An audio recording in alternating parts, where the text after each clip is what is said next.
कहते हैं कि उसूलों पर अगर आंच आए तो टकराना जरूरी है, और अगर आप जिंदा हैं तो जिंदा दिखना जरूरी है। नमस्कार, मैं हूं आपके साथ में भूपेंद्र सिंह और आप रिपब्लिक सागर मीडिया के साथ में हैं। इस वक्त हमारे साथ में हैं सागर लोकसभा क्षेत्र की लोकप्रिय महिला सांसद डॉक्टर लता बानखेड़े जी। मैडम, बहुत बहुत स्वागत है आपका हमारे इस चैनल में। दीदी, सबसे पहला सवाल है, अभी फिलहाल में आप है ना इंटर पार्लियामेंट्री यूनियन के साथ में जुड़ी हुई हैं। देश के चुनिंदा सांसदों को मौका मिलता है, लेकिन ऐसा कहा जा रहा है कि आप देश की एक ऐसी लौती महिला सांसद हैं जिसको आईपीयू समिति में जोड़ा गया है। आखिर ये है क्या मैम, और क्या किस तरीके से काम करेगी? जी बिल्कुल। मैं सबसे पहले तो हमारे लोकसभा के माननीय अध्यक्ष श्री ओम बिरला जी को बहुत बहुत बधाई देना चाहती हूँ। उनको बहुत बहुत उनका आभार व्यक्त करना चाहती हूँ, धन्यवाद ज्ञापित करना चाहती हूँ कि उन्होंने मुझे इस योग्य समझा और आईपीयू में मुझे उन्होंने शामिल किया। आईपीयू एक इंटर पार्लियामेंट्री यूनियन है जिसके तहत पूरे विश्व के देशों के उसमें सांसद होते हैं। 21 सांसद हैं हम लोग, जो हम लोग इस पर टेररिज्म पर हम लोग काम करेंगे और समय समय पर इसकी बैठकें होंगी देश भर में, विश्व भर में, जिसमें हम कम से कम हमें वर्ष में 2 से 3 बार विभिन्न जगह जाना पड़ेगा। जो 21 सांसदों की आपने जो कमेटी बनाई है, वो भारत देश के किस सांसद रहेंगे कि पूरी ऑल ओवर इंटरनेशनल पूरा विश्व में से 21 लोगों को इसमें लिया गया है, जिसमें हमें इंडिया से हमें लिया गया है। ऐसे 21 लोगों की ये कमेटी है, इसमें 85 देश के लोग जुड़े हुए हैं। हमको 85 देशों के पर काम करना होगा। तो आप एक तरीके से भारत का प्रतिनिधित्व करेंगी इस कमेटी के थ्रू। इसमें सुना है कि आपकी कुछ फॉरेन टूर्स भी कंडक्ट हुए हैं। हाँ। बाहर जाके आपको मीटिंग्स भी अटेंड करना है इन सब चीज़ों की। हाँ बिल्कुल, इसमें हमें वर्ष में 2 बार तो हमें जाना ही है, जिनेवा इसका मुख्यालय है। हाँ। और उसके अलावा भी 2 से 3-4 बार भी हमें जहाँ पे मीटिंग कॉल होगी हमें वहाँ जाना पड़ सकता है। अभी जब आप संसद में आई हैं, लगातार कोई ना कोई मुद्दा आप लोकसभा में उठा रही हैं। अभी भी कार्यकाल चल रहा था, आपने कई मुद्दे उठाए। अभी हाल फिलहाल में क्या क्या आपने मांग रखी है लोकसभा में? देखिए, हमने इस बार, जैसे हम हर बार रखते हैं, हम अपने जब क्षेत्र में होते हैं तो हम क्षेत्र की समस्याओं से रूबरू होते हैं और उस के अकॉर्डिंग हम फिर जब सांसद में आते हैं तो उन मंत्रियों से मिलके उस क्षेत्र की समस्या को उठाते हैं। सबसे पहले हमने माननीय रेल मंत्री जी अश्विनी वैष्णव जी से मुलाकात की, उनको एक ज्ञापन दिया, बहुत सारे ट्रेनों के ठहराव की हमने उनसे बात की। हमारे बीना को अमृत स्टेशन घोषित किया है लेकिन उसकी राशि अभी तक नहीं आई, उस संबंध में बात की। हमारे यहाँ मंडी बामोराई एक स्टेशन है, वहाँ कुछ ट्रेनों का ठहराव के लिए लोगों की मांग थी तो उसके लिए हमने बात की, उसके उन्नयन की हमने बात की। और सागर का जो हमारा अमृत स्टेशन बन रहा है उसमें जल्दी से जल्दी गति आए, इस दिशा में हमने प्रयास किया। साथ ही हमने मनसुख मंडाविया जी जो हमारे खेल और श्रम मंत्री हैं, उनसे हमारे सागर में एथलेटिक्स के लिए एक बड़ा स्टेडियम जो पूरा नए युग का हो, मतलब उसमें पूरा इस तरीके से उसमें सारा कुछ स्मार्ट हो, जिसमें बच्चों को आज के अनुसार बच्चों को उसमें सुविधाएं मिल सके और बच्चे खेल के क्षेत्र में बहुत आगे तक, इंटरनेशनल तक हमारे बच्चे जाएं। इस दिशा में हमने ये एक बहुत ठोस प्रयास किया है और उन्होंने हमें आश्वस्त किया कि हम सागर को ज़रूर एक बड़ा भव्य और दिव्य स्टेडियम देंगे। साथ ही हमने हमारे जो मंत्री हैं, कपड़ा मंत्री माननीय श्री गिरिराज जी, उनको भी एक मांग पत्र सौंपा है जिसमें हमारा पूरे समय ये चिंतन रहता है कि हम अपनी महिलाओं को कैसे स्वावलंबी बनाएं, महिलाओं को कैसे आत्मनिर्भर करें। तो उस दिशा में जब हम महिलाओं के बीच जाते हैं, हमने शुरू से महिलाओं के बीच बहुत काम किया है, उनके ऊपर हमारा बहुत अध्ययन है। तो जो बहुत नीचे तबके की महिलाएं होती हैं, एक जो सबसे नीचे का वर्ग होता है जो मजदूरी का काम करता है, वो तो उतना परेशान नहीं होता है क्योंकि उनको कहीं ना कहीं मनरेगा इस तरीके की योजनाओं में काम मिल जाता है। लेकिन हमारा जो एक मिडिल क्लास होता है, जो महिलाएं हमारी 12th 10th ऐसा पढ़ी, इसके बीच के जो शिक्षा ग्रहण की हुई होती है, एक मध्यम परिवार से आती हैं, उनको बहुत दिक्कत है, उनको बहुत परेशानी है कि वो क्या करें, क्योंकि वो एक ऐसे परिवार से आती हैं कि वो बहुत ऐसा नीचे स्तर का झाड़ू पोछा वाला काम नहीं कर सकते, तो उनकी इतनी समस्या आती है हमारे सामने, तो हमने उनके लिए चूँकि हमारे देश के यशस्वी प्रधानमंत्री माननीय नरेंद्र मोदी जी ने सबसे ज़्यादा यदि किसी की चिंता की है तो आधी आबादी की है। उन्होंने 3 करोड़ महिलाओं को लखपति दीदी बनाने का संकल्प लिया है। और ये हमने अपने घोषणा पत्र में भी कहा था और आज लगभग 1 करोड़ दीदियां लखपति बन चुकी हैं। अभी हमारी 2 करोड़ दीदियां और लखपति बनने की रो में हैं। तो उनके लिए हमने माननीय मंत्री जी से कहा है कि आप हर ब्लॉक स्तर पर एक ऐसी कुछ यूनिट बनाइए, कपड़ा यूनिट खोलिए, ताकि उससे हमारी बहनें वहीं से कपड़े को परचेस करेंगी और वहीं से फिर वो जितने भी हमारे सरकारी उपक्रम है उसमें जो यूनिफॉर्म लगती है उसका टोटल काम उन महिलाओं को, उन स्व सहायता समूह की महिलाओं को दिया जाना चाहिए। उसके लिए कपड़े की जगह जगह यूनिट, छोटी यूनिट लगाने की आज हमने उनसे मांग पत्र हमने उनको दिया है। इसी तरह हमने माननीय राजीव जी रंजन जी जो हमारे मंत्री हैं उनको भी हमने एक ज्ञापन सौंपा है, जिसमें हमने उनसे कहा, चूँकि वो पंचायत मंत्री हैं हमारे, तो हमने उनसे कहा कि आप पायलट प्रोजेक्ट के तहत 25-25 गाँव को, हमने अपने 25 गाँव विदिशा क्षेत्र के मांगे हैं, 25 गांव हमने सागर के मांगे हैं, कि उन 25 गांव को हम स्मार्ट गांव बनाएं, जहां पूरा सोलर पैनल लगा हो, जहां पूरा नल से जल आता हो, जहां पूरी रोडें व्यवस्थित हो, जहां स्कूल बहुत अच्छे हों। मतलब एक स्मार्ट गांव की हमने जो परिकल्पना की है, उस परिकल्पना को साकार करने के लिए 25-25 गाँव को पायलट प्रोजेक्ट के तहत अभी हम करेंगे। उसके बाद इस योजना को पूरे देश में लागू करने के लिए हमने उन्हें एक सुझाव भी दिया है, जिस पर उन्होंने हमें बहुत सराहा भी है और उन्होंने कहा है कि बिल्कुल हम इसकी दिशा में प्रयास करेंगे। और इसी मांग पत्र को हमने हमारे जो रूरल डेवलपमेंट के मंत्री जी माननीय शिवराज सिंह चौहान जी, उनको भी दिया है, उनसे भी बात की है। इस तरह इस बार हमने इतने मांग पत्र माननीय मंत्रियों जी को सौंपे हैं। एक चर्चा और है दिव्यांग पार्कों को लेकर, उस विषय पर आपने क्या भूमिका निभाई है? जी देखिए कि हमने पिछली बार, चूँकि वो मंत्री हमारे ही क्षेत्र से आते हैं, हमारे संभाग से आते हैं, माननीय वीरेंद्र कुमार जी, तो उन्होंने हमें बहुत अप्रिशिएट किया इस मामले में। हमारे कलेक्टर ने भी हमें बहुत इस बात के लिए सहयोग किया। उन्होंने हमें तत्काल लैंड देने के लिए और वहाँ पर दिव्यांग पार्क की पूरी एक संरचना बनाने के लिए उन्होंने हमें कहा है। और हमने भी माननीय मंत्री जी से इसके लिए बहुत आग्रह किया है, जिसके लिए उन्होंने हमें प्रक्रिया, अब ये शुरू हो गई है। मुझे लगता बहुत जल्दी हमारे सागर में दिव्यांग पार्क बनेगा। और आज हमने जो लोकसभा में बात रखी है, आज हमने 0 आवर्स पे हमें बोलने का मौका मिला था, तो उसमें हमने सिर्फ और सिर्फ अनुसूचित जाति, जनजाति, पिछड़ा वर्ग और दिव्यांग, इन्हीं लोगों के कल्याण की बात की है।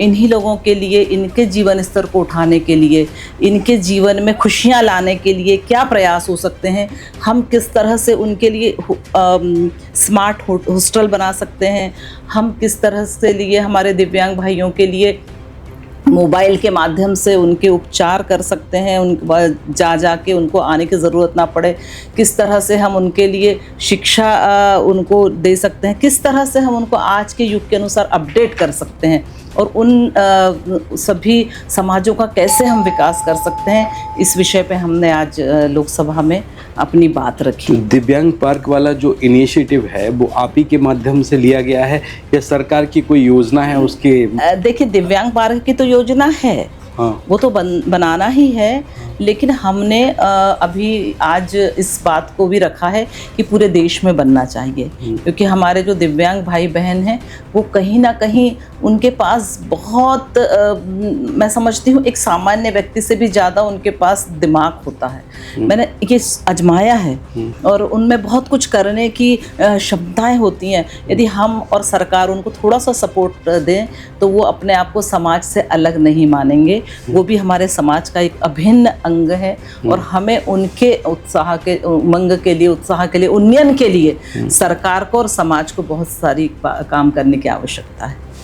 एक EWS आपने सुना होगा, जो एक मतलब इकोनॉमिकली वीकर सेक्शन होता है। भारत सरकार ने कई योजना इसके लिए निकाली है, लेकिन इसमें जो आमदनी का क्राइटेरिया बनाया हुआ है सामान्य व्यक्तियों के लिए कि 8 लाख से ज़्यादा आमदनी नहीं होना चाहिए, कम होना चाहिए। वहीं कृषि भूमि को लेकर भी बनाया है कि 2 हेक्टेयर से ज़्यादा नहीं होना चाहिए। 2 हेक्टेयर मतलब लगभग 5 एकड़। अगर 5 एकड़ की अगर आमदनी भी हम कैलकुलेट करें तो 8 लाख से कम ही होती है, लेकिन उनको उस क्राइटेरिया में लिया नहीं जा रहा है EWS सेक्शन में। इसका काफ़ी विरोध भी हो रहा है, कई किसानों ने भी कॉल किया है। तो इन दोनों के बीच के वेरिएशन में आप कोई सुझाव देंगी, इसको बदलना चाहिए या नहीं बदलना चाहिए?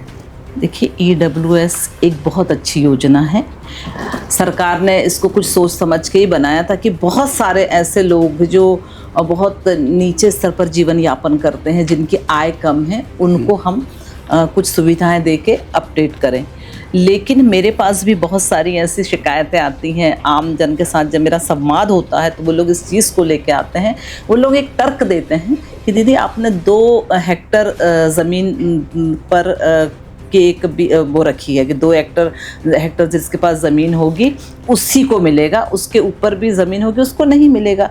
लेकिन जब उन्होंने हमें पूरी बात बताई कि यदि हम 2 हेक्टर पे खेती करते हैं और उसमें हम अपने पास का पैसा लगाते हैं तो हमें उस उपज का, चूँकि 8 लाख रुपए आय इसमें निर्धारित की गई है, तो उनका कहना होता कि दीदी 2 हेक्टर में तो 1 लाख, 1.5 लाख, 2 लाख, इससे ज़्यादा आय हम उत्पन्न नहीं कर पाते हैं कि बहुत सारा हमारा खुद का लगा हुआ होता है और फिर प्राकृतिक आपदाएं बीच बीच में आती है तो उसका भी हमें सामना करना पड़ता है।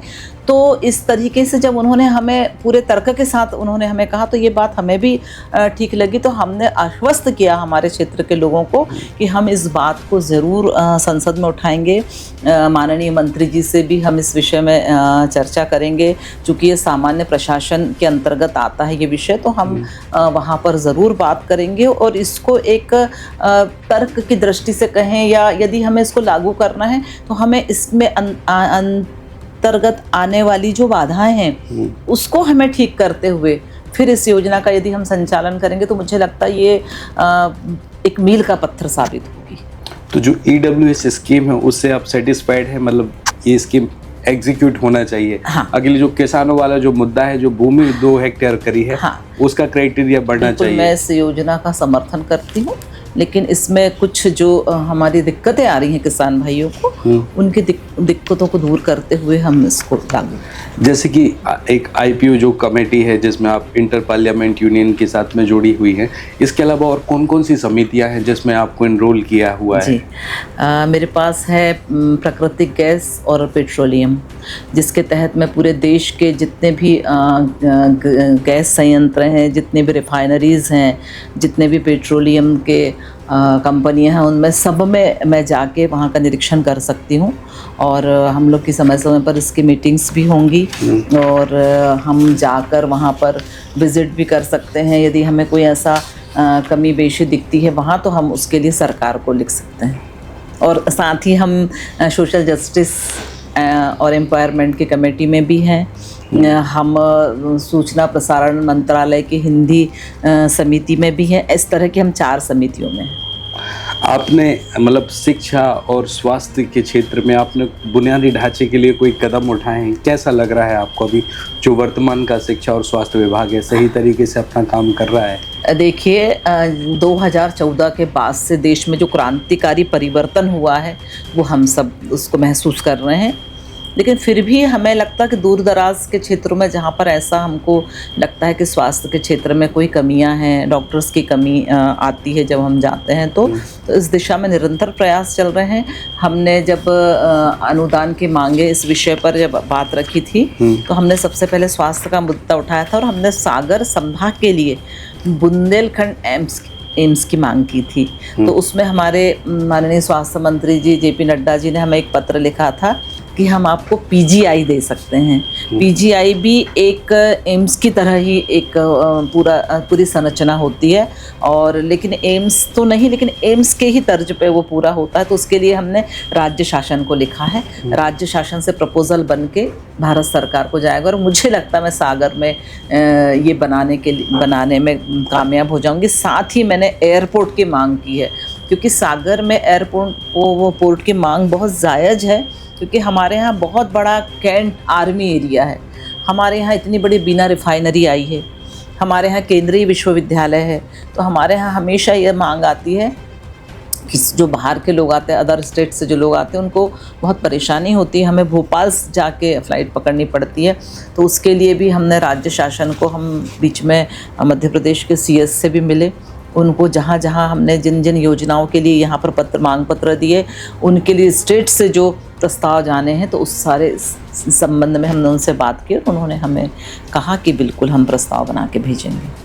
अभी काफी विरोध प्रदर्शन चल रहा है डॉक्टरों का सागर में ही, बुंदेलखंड मेडिकल कॉलेज को लेकर और जिला चिकित्सालय को लेकर आपसी मर्ज के लिए, उस विषय को लेकर आपको जानकारी है? हाँ, उस विषय पे कुछ डॉक्टर्स भी हमारे पास आए थे, लेकिन जहाँ तक सरकार की जो योजना है उसमें यदि हम अपने मेडिकल कॉलेज को उसमें मर्ज कर देंगे तो हमारा मेडिकल कॉलेज 250 सीटर हो जाएगा। और फिर जब वो 250 सीटर हो जाएगा तो उसमें उसके अकॉर्डिंग व्यवस्थाएं होंगी, उसके अकॉर्डिंग सुविधा होगी, एक बड़ा सेटअप हमारे यहाँ हो जाएगा, हमारे बच्चे पीजी वहीं से कर पाएंगे। तो ये एक बहुत बड़ी उपलब्धि हमें मिलने वाली है, चूँकि हमारे डॉक्टर्स और हमारे जो वहाँ के निवासी, उनको ऐसा लगता है कि हमारा एक अस्पताल चला जाएगा।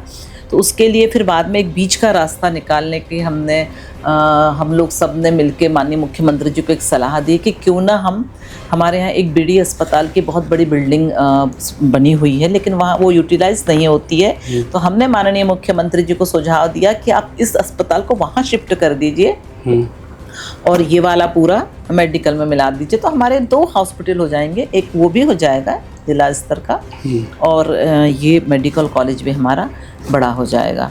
तो इस विषय पे अभी मंथन चल रहा है।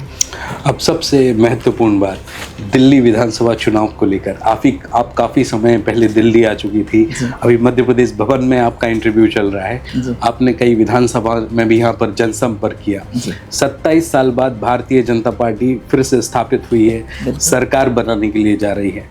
अगर हम ध्यान दें तो 2015 में मात्र 3 विधानसभा सीटें भारतीय जनता पार्टी को मिली, फिर 2020 के विधानसभा चुनाव में 8 विधानसभा सीटें मिली। अनएक्सपेक्टेड रिजल्ट था, कई लोग भी बोल रहे थे कि भारतीय जनता पार्टी की पॉसिबिलिटी नहीं है कि अब दिल्ली में सरकार बना पाए। एक तरफ लोकसभा की 7 विधानसभा सीटें भारतीय जनता पार्टी लगातार जीतती आई, लेकिन विधानसभा सीटें पता नहीं क्यों निकलती हुई जा रही थी। लेकिन इस ऐतिहासिक जीत के बारे में क्या बोलेंगे? 27 साल बाद भारतीय जनता पार्टी दिल्ली में सरकार बना रही है। माननीय मोदी जी के प्रति लोगों का विश्वास, माननीय मोदी जी की गारंटी जो लोगों के मन में है, मोदी के मन में दिल्ली, दिल्ली के मन में मोदी, ये जो हमारा नारा है, ये दिल्ली में बहुत सार्थक हुआ है। और दिल्ली आज़ाद हुई है, हम तो 47 में ही आज़ाद हो गए थे, लेकिन दिल्ली अभी आज़ाद हुई है। इन 27 सालों में दिल्ली में जो हमारे देश का दिल है, दिल्ली हमारे देश की राजधानी है दिल्ली। और आज जब हम चुनाव में थे, हम राजौरी गार्डन विधानसभा में मिली हुई थी, हम वहाँ गए, हमने 6-6 घंटे काम किया, एक दिन हमने पद यात्राएँ की, वहाँ हमने घर घर संपर्क किया। तो लोगों का एक ही नारा, एक ही गीत था कि बस अब हमें परिवर्तन चाहिए, क्योंकि हम झूठी और लफाजी बातों में आकर केजरीवाल जी की उन्होंने लोगों को जो लोक लुभावन वादे दिए, जिस तरह से उन्होंने अपने झूठ का पुलिंदा बनाया और झूठ के पुलिंदे पर उन्होंने जो सरकार बनी थी, लोगों के सामने उनका सच उजागर हो गया और भारतीय जनता पार्टी की प्रचंड बहुमतों से जीत हुई। और लोगों को भी लगा कि नहीं, लोगों ने ये एहसास किया कि उन्होंने जो गलती की थी, अब वो गलती अब नहीं करना है। और अब दिल्ली को हमारे अन्य जैसे भारतीय जनता पार्टी के प्रदेश हैं, ये लगातार समृद्ध हो रहे हैं, लगातार विकसित हो रहे हैं, वैसे अब दिल्ली का स्वरूप भी बहुत जल्दी आपको बदला हुआ देखने को मिलेगा। आम आदमी पार्टी के मुख्यमंत्री रहे थे अरविंद केजरीवाल, स्वास्थ्य मतलब एजुकेशन और हेल्थ पॉलिसी को लेके लगातार चर्चाएं पूरे देश में होती रहीं कि दिल्ली में आम आदमी पार्टी ने जो हेल्थ और एजुकेशन सेक्टर में जो एस्टेब्लिशमेंट दिया है, वो अभी तक की सरकार में किसी ने नहीं दिया। तो आपने एनालिसिस किया है जनसंपर्क के दौरान कि उनकी कही गई बातें ज़मीनी स्तर पर कितनी सही हैं और कितनी गलत? बिल्कुल गलत, बिल्कुल झूठ। उन्होंने जो हॉस्पिटल बनाए थे, मोहल्ला अस्पताल, हमने उनकी हालत देखी जाके, बद से बदतर स्थिति। उस हॉस्पिटल के बाजू में इतना कूड़ा लगा है कि लोग उस हॉस्पिटल में जाएं तो उनको समझ ना आए कि वो कैसे जाएं।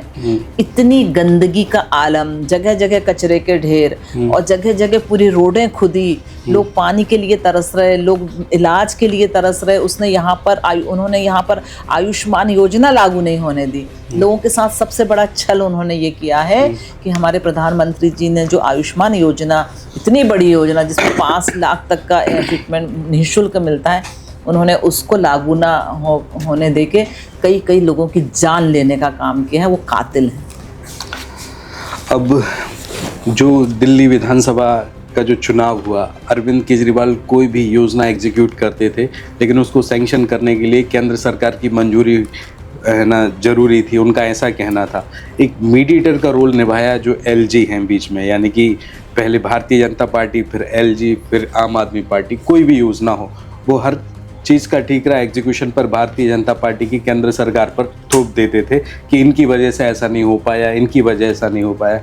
तो आपको लगता है कि दिल्ली की जो भी तमाम राज्य सरकार की योजना है उसमें केंद्र सरकार का पूरे जितना भी कार्यकाल अरविंद केजरीवाल का रहा, तो उनका इंटरफेयर रहा केंद्र सरकार का जनहित ऐसी योजनाओं को लेकर? खास देखिए, केंद्र सरकार का जो बजट होता है वो सबके लिए समावेशी होता है, सम होता है। हाँ। हर स्टेट को जो तय होता है वो मिलता है, तो ये दिल्ली में भी मिला है। हमारे प्रधानमंत्री कहीं ऐसा नहीं करते। उज्ज्वला योजना का लाभ सभी को दिया। हमारी जितनी भी योजनाएं हैं वो दिल्ली वासियों को भी मिली, लेकिन ये वहाँ के स्टेट गवर्नमेंट के हाथ में रहता है कि वो यदि, जैसे मैंने कहा ना कि आपको आयुष्मान योजना का लाभ केजरीवाल जी ने लोगों को नहीं लेने दिया। यहाँ ऐसे और भी कई चीज़ें हैं जहाँ, जैसे हमारे घर घर नल योजना, उस योजना का लाभ नहीं लेने दिया लोगों को। यहाँ ऐसी कई योजनाएं होंगी जिनका, क्योंकि लोगों ने जो, हम तो इतना करीब से लोगों से रूबरू हुए, हम एक लोगों के घर में जाके बैठे, उन्होंने कहा पूरा झूठ का पुलिंदा यह सरकार थी, और अब उसकी सबके सामने उसकी सच्चाई आ गई है, पर्दाफाश हो चुका है। तो अब केजरीवाल जी ने जो जितना भी झूठ बोला, अब वो आम जनता समझ गई है। केंद्र सरकार का बराबर दिल्ली को कॉर्पोरेशन मिला। यदि केंद्र सरकार का कॉर्पोरेशन नहीं मिलता तो कुछ संभव ही नहीं था। आज भी जनता को जो भी जितना भी मिला है वो भी नहीं मिल पाता। काफ़ी दिल्ली में पहले भी काफ़ी बड़ा हाई वोल्टेज ड्रामा हुआ था शराब घोटाले को लेकर। सिटिंग एमएलए को गिरफ्तार किया गया। इस प्रकरण में सेंट्रल ब्यूरो ऑफ इन्वेस्टिगेशन ने भी केस दर्ज किया, एनफोर्समेंट डायरेक्टरेट ने भी केस दर्ज किया। वो जब तक जेल में रहे मुख्यमंत्री के पद पर रहे। मतलब ये एक हिस्टोरिकल चीज़ है कि एक मुख्यमंत्री ने इस्तीफा नहीं दिया। हेमंत सोरेन भी मुख्यमंत्री थे, वो गए थे लेकिन उन्होंने इस्तीफा दे दिया था। जेल में रहते हुए वो मुख्यमंत्री रहे, लेकिन काफ़ी समय बाद जब उनकी बेल हुई और बाहर आए तब उन्होंने अपने मुख्यमंत्री के पद से इस्तीफा दे दिया और आतिशी जी को यहाँ पर दिल्ली का मुख्यमंत्री बनाया। जब कई मीडिया कर्मियों ने अरविंद केजरीवाल से ये सवाल पूछे कि आपने मुख्यमंत्री पद से इस्तीफा क्यों दिया, तो उनका सिर्फ एक ही सवाल था कि जनता अब मुझे प्रमाणित करेगी वोट के माध्यम से, जब विधानसभा चुनाव होंगे। अगर मैं सही हूँ, मैं ईमानदार हूँ, तो जनता उसका सर्टिफिकेट देगी। लेकिन नतीजा हुआ कि जनता ने उनको नकार दिया।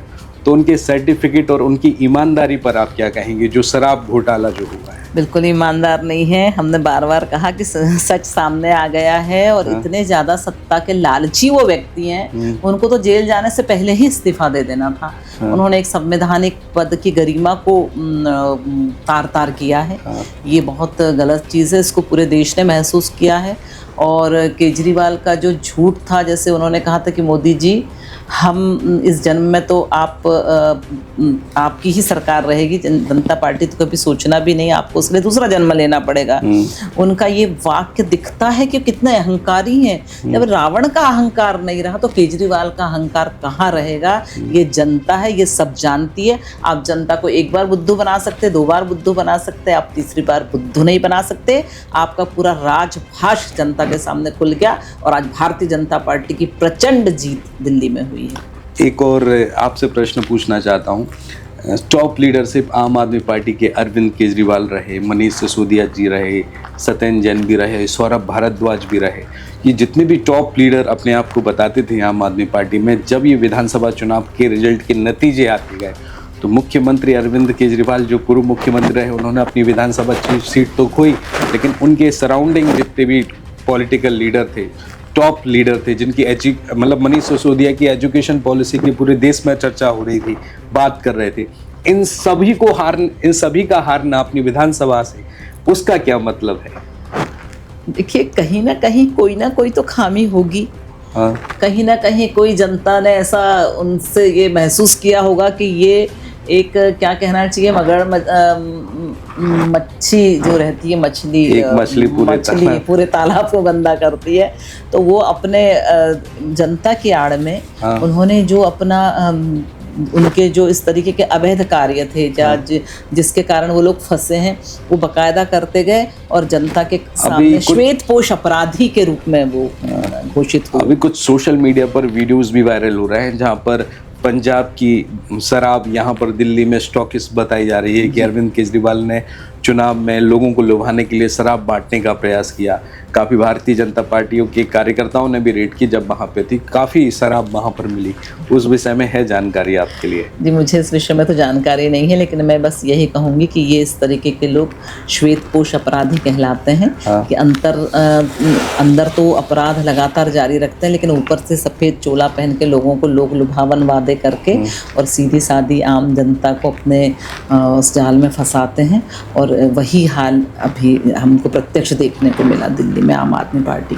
अभी हाल ही में एक और वीडियो अरविंद केजरीवाल जी का जारी हुआ है कि भारतीय जनता पार्टी पंजाब में जो उनकी सरकार है उनके विधायकों की खरीद फरोख्त की कोशिश कर रही है। तो उन्होंने लगभग 30 विधायकों को दिल्ली बुलाया है कि भारतीय जनता पार्टी अब टारगेट बना रही है, उनके नेताओं को जेल भेजने की कोशिश कर रही है या भारतीय जनता पार्टी में विलय करने की कोशिश कर रही है। भारतीय जनता पार्टी कभी टारगेट नहीं करती। लोग खुद भारतीय जनता पार्टी के रीति नीति और माननीय मोदी जी के नेतृत्व से प्रभावित होकर भारतीय जनता पार्टी में आने की कोशिश निरंतर लोग करते हैं। और मुझे लगता बहुत सारे लोग भारतीय जनता पार्टी और मोदी जी के कारण हमारी पार्टी में चले आते हैं और हम उनको स्वीकार्यता देते हैं। आपको क्या लगता है 27 साल बाद भारतीय जनता पार्टी दिल्ली में स्थापित हुई है, जो एजेंडा उन्होंने दिया था, जो घोषणाएं उन्होंने की थी, वो अपने कार्यकाल में पूरा करेगी भारतीय जनता पार्टी? बिल्कुल, हम जो कहते हैं वो करते हैं। हम वादे नहीं हकीकत करते हैं, बातें नहीं विकास करते हैं, ये हमारा नारा है। और आप देखिए 2 साल बाद आपको दिल्ली की क्या स्थिति दिखेगी। दिल्ली हमारा देश का दिल है और दिल्ली का विकास सुनिश्चित करना अब भारतीय जनता पार्टी की सरकार की जिम्मेदारी। क्या गारंटी है कि दिल्ली में आगे भी भारतीय जनता पार्टी की सरकार बनी रहेगी? बिल्कुल, अब तो भारतीय जनता पार्टी की सरकार ही रहेगी दिल्ली में, क्योंकि जनता सारा कुछ समझ चुकी है।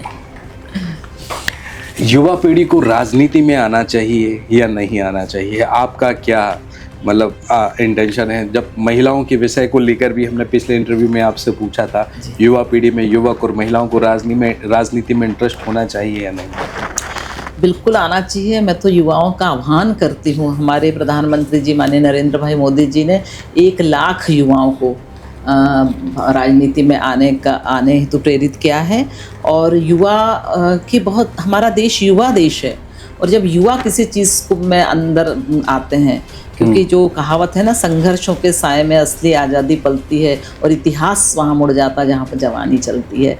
यदि युवा हमारे इस पूरी स्कीम में जुड़ते हैं, हमारे पार्टी में आते हैं और सत्ता में अभी हमारे साथ बहुत सारे युवा सांसद हैं जो बहुत अच्छा बोलते हैं, उनकी थिंकिंग अलग है, उनका विज़न अलग है। और हमारे विजनरी प्रधानमंत्री की जो सोच है कि ज़्यादा से ज़्यादा युवा हमारे आना चाहिए, राजनीति में जुड़ना चाहिए, क्योंकि देश निर्माण का कार्य यदि होता है तो वो राजनीति के माध्यम से ही होता है। जब युवा हमारे इसमें आएंगे तो मुझे लगता है हमारे भारत की तस्वीर अलग है। सागर लोकसभा क्षेत्र में आप कौन कौन से और बदलाव चाहती हैं जो आने वाले साल में, आने वाले सत्र में आप लोकसभा में रखेंगे? बिल्कुल, मैं सागर को एक बड़े महानगर के रूप में विकसित करता हुआ देखना चाहती हूँ। जिस तरह से हमारा भोपाल है, इंदौर है, मैं सागर को एक तमाम जितने भी हमारे आधुनिक जो योजनाएं हैं वो सब सागर में देखना चाहती हूँ। मैं सागर में डिज़ाइन कॉलेज की भी मैंने माननीय धर्मेंद्र प्रधान जी से मांग की है, क्योंकि डिज़ाइन इस ज़माने की सबसे ज़्यादा ज़रूरत है। तो डिज़ाइन यूनिवर्सिटी बने, उसके लिए मैंने सागर में उनको प्रस्ताव दिया है। सागर में हाईवे एक्सप्रेस बने, सीधा रीवा से लेके इंदौर तक का मैंने हाईवे एक्सप्रेस, जो समृद्धि एक्सप्रेस बना है महाराष्ट्र में, नागपुर से मुंबई तक, वो इतना अच्छा, क्योंकि मैं भी महाराष्ट्र चुनाव में थी तो मैं उस पर जब चल के गई थी तो मैंने 8 घंटे का सफ़र 3 घंटे में तय किया था। तो तब से मुझे लगता था, तो मैंने माननीय गडकरी जी को मध्य प्रदेश में भी हाईवे एक्सप्रेस बनाने की मांग की है, जिससे हमारा औद्योगिक रूप से भी हमारा क्षेत्र सक्षम होगा। तो अच्छी रोडें होती हैं तो अच्छा व्यापार भी चलता है, उद्योग भी बढ़ते हैं। तो इस दिशा में मैं अपने सागर को एक बहुत अच्छा स्वरूप में देखना चाहती हूँ, विकसित स्वरूप में देखना चाहती हूँ। लोकसभा जब सत्र चलता है तो लोगों के मन में कई विचार आते हैं, चर्चाएं भी आती हैं। कुछ चीज़ें ऐसी भी है कि लोकसभा में सभी को बराबर समय नहीं दिया जाता, सबको बोलने का उतना मतलब टाइम ना होने की वजह से वो अपनी चीज़ों को एक्सप्लेन नहीं कर सकते। तो क्या आपको लगता है कि लोकसभा को और ट्रांसपेरेंसी, जवाबदेह और पारदर्शी होने की ज़रूरत है या नहीं? देखिए, लोकसभा में इतनी पारदर्शिता है, लोकसभा में जो भी होता है वो ड्रा सिस्टम से होता है। जैसे क्वेश्चन जो लगते हैं वो भी 1 क्लिक के माध्यम से होते हैं, जिसमें एक क्लिक दबाने से कम 20 लोगों के नाम आ जाते हैं। इस तरह जो हमारा 0 आवर्स होता है उसमें भी केवल ये जो चर्चाएं होती हैं, जैसे आज बजट पर चर्चा थी तो उसमें हर दल के लोगों को एक समय मिलता है, सबको 1-1, 2-2 घंटे का हर दल को समय दे दिया जाता है। तो हम जो छोटे छोटे दल हैं जिनका एक जिनके सांसद हैं उनको भी समय दिया जाता है। क्योंकि भारतीय जनता पार्टी के हम सबसे ज़्यादा सांसद हैं तो हम लोगों को थोड़ा कम समय मिल पाता है, क्योंकि हमारा वो समय और भी लोगों में बढ़ जाता है। तो उसमें ये सारा कुछ होता है, लेकिन ऐसा कहीं नहीं होता कि कोई जानबूझ किसी से नहीं बुलवा रहा या कुछ।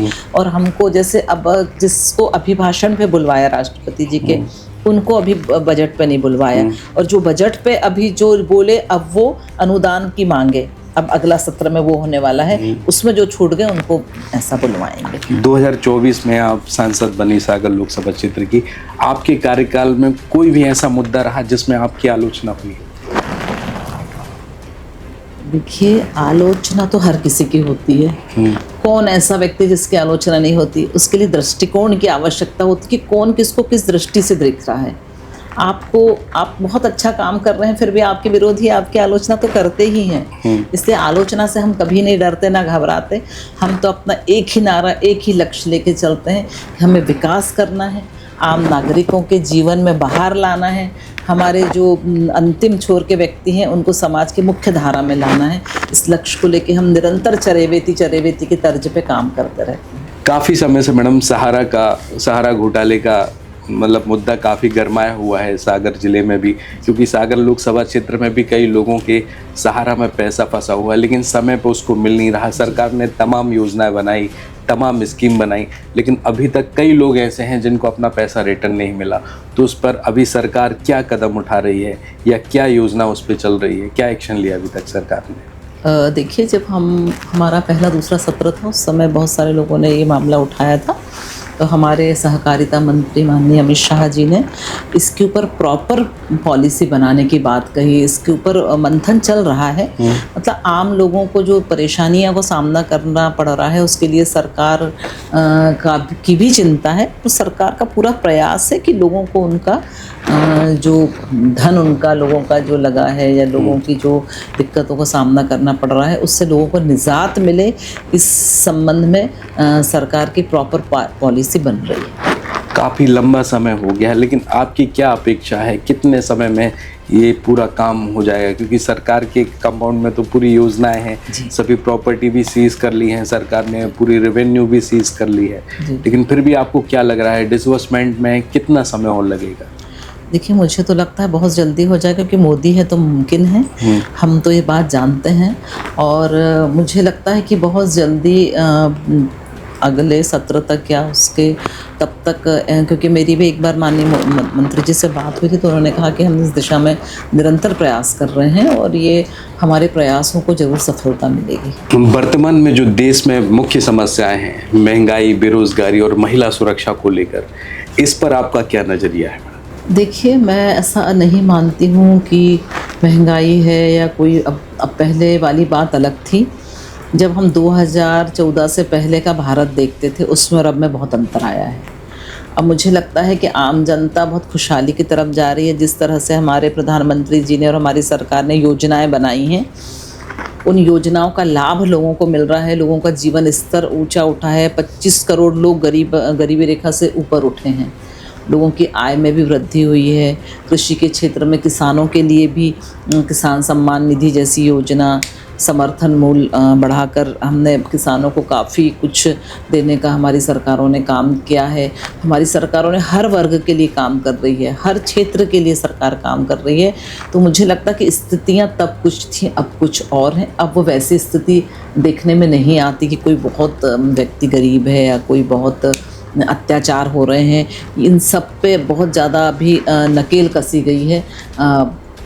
शासन प्रशासन भी बहुत अलर्ट है। महिलाओं की स्थिति भी काफ़ी ठीक हुई है। जब मैं 2016 में महिला आयोग की अध्यक्ष बनी थी तब काफ़ी महिलाओं को महिलाएं प्रताड़ित थी। और घरेलू हिंसा एक ऐसा विषय है जिस पर कंट्रोल करना बहुत मुश्किल है। आप बाहर महिलाओं को हम हर तरह की सुरक्षा दे सकते हैं, लेकिन एक एक महिलाओं को घर में उनके साथ यदि कुछ हिंसा होती है तो उसके लिए जवाबदेह वो परिवार ही होता है, सरकारें नहीं होती है। लेकिन फिर भी अब इतनी अवेयरनेस आ रही है, महिलाएं स्वयं अपने आप को इतने सशक्त महसूस करने लगी हैं, इतनी आत्मनिर्भर महिलाएं हो गई हैं, स्वावलंबी हो गई हैं। तो अब उस तरह का रेयर कभी ऐसा होता है, लेकिन अब उस तरह की चीज़ें अब नहीं हो रही हैं। हम बहुत एक विकसित भारत बनने की दिशा में हमारे जो प्रयास चल रहे हैं, हम बहुत जल्दी 2047 तक हमारा भारत विकसित भारत बनने जा रहा है, जिसमें हर व्यक्ति सुखी होगा, हर व्यक्ति संपन्न होगा, हर व्यक्ति स्वस्थ होगा। आप इस बात को स्वीकार करती हैं कि भारतीय जनता पार्टी की सरकार में जब 2014 से आई, महंगाई के साथ साथ लोगों के आय के स्रोत भी बढ़े हैं? बिल्कुल बढ़े हैं। कई लोगों को रोज़गार के अवसर हमारे प्रधानमंत्री जी ने सृजित किए हैं। सीखो कमाओ जैसी योजना है, स्ट्रीट वेंडर के लिए इतने सारे योजनाएं शुरू की हैं। महिलाओं के लिए स्वयं सहायता समूह के माध्यम से महिलाओं को सक्षम बनाने की दिशा में प्रयास हुए हैं। नौकरियों में कितनी सारी प्राइवेट सेक्टर रहे या सरकारी सेक्टर रहे, उसमें महिलाओं को 33% आरक्षण दिया गया है। बहुत युग परिवर्तन हुआ है, बहुत बदलाव आया है देश में। पहले की स्थिति और आज की स्थिति जब हम देखते हैं तो हमें तो बहुत बदलाव नज़र आता है। और हमारा देश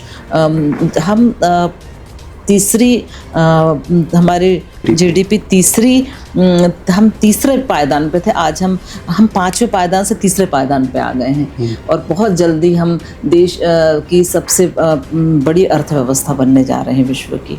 ये मामूली काम नहीं है, ये एक बहुत बड़ा परिवर्तन है देश में। आप है ना देश की लोकतंत्र और जो मीडिया की बात करें उसकी स्वतंत्रता को कैसे देखती हैं?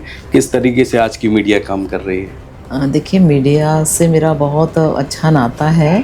मैं स्वयं मेरा विषय ही पत्रकारिता है और मैं समझती हूँ कि पत्रकार एक ऐसे व्यक्ति हैं जो इस चौथा स्तंभ तो है ही, इस समाज का आईना है पत्रकार। यदि पत्रकार ना हो तो मैं समझती हूँ कि जो अव्यवस्थाएं और ये जो आज हम दिल्ली का पहले जो स्वरूप देखते थे वो शायद उजागर नहीं हो पाता।